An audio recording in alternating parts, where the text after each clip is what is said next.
Estamos de volta, né? Vamos lá então para 1 João capítulo 5. A fé em Jesus e as suas consequências. João declara que quem crê em Jesus é nascido de Deus, e quem ama ao que o gerou, ama também o que dele é nascido. Isto é, amar os filhos de Deus é obedecer seus mandamentos, e os seus mandamentos não são pesados. Quem é nascido de Deus vence o mundo. A nossa fé vence o mundo. Quem crê em Jesus tem a vitória, está acima da influência do mundo. Jesus veio por água e sangue, isto é, não só seu nascimento físico, mas também o batismal, de seu ministério e a sua morte sacrificial. O Espírito confirma a presença de Deus no batismo e na crucificação. João explica que há 3 testemunhas do céu, que são Pai, Filho e Espírito Santo. É o mesmo que Espírito, água e sangue. E os 3 são uma coisa só. João declara que Deus deu a vida eterna para aqueles que creem em Jesus, porque a vida está em Jesus. Então, só quem faz parte dessa promessa são os crentes em Jesus. A eficácia da oração.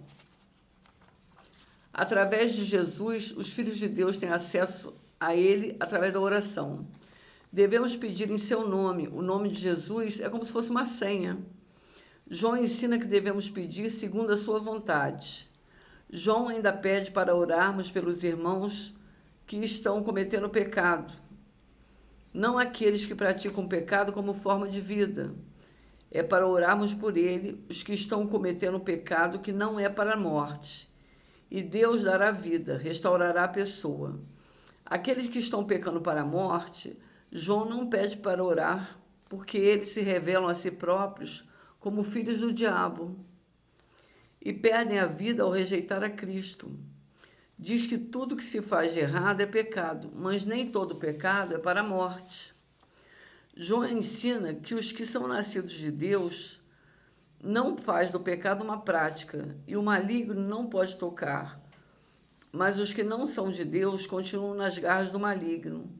O mundo todo jaz no maligno. Veja Lucas capítulo 4, versículos 5 e 6.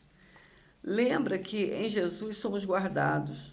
Nos dá entendimento para reconhecer o que é verdadeiro e que nele estamos, e afirma que Jesus, que ao mesmo tempo é Deus, Deus verdadeiro, e vida verdadeira e vida eterna. Então Jesus é todas as coisas, não? Encerra fazendo um alerta para se guardar dos ídolos, das imitações que levam ao engano. Por que esse alerta? Porque um ídolo é um Deus que não tem nada com Deus verdadeiro.